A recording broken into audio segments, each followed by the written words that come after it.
Hello, তোমরা সবাই কেমন আছো? আশা করি তোমরা অনেক ভালো আছো।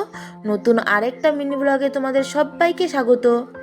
আজকে সকাল সকাল ভীষণ পরিমাণে রোদ উঠে গিয়েছিল।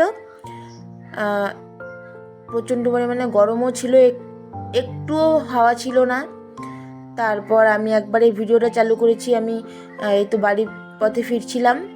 স্কুল থেকে রাস্তা পর্যন্ত হেঁটে আসতে হয়, তারপর টোটো করে আমার বাড়িতে ফিরতে হয়।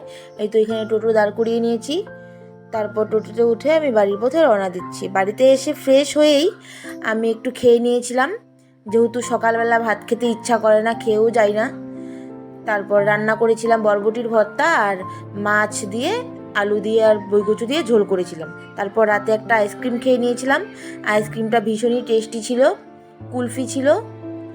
তোমাদের যদি আমার এই ভিডিওটা ভালো লেগে থাকে অবশ্যই একটা লাইক কমেন্ট করে জানাবে, আর প্লিজ সাবস্ক্রাইব করে আমার পাশে থেকো। Thank you.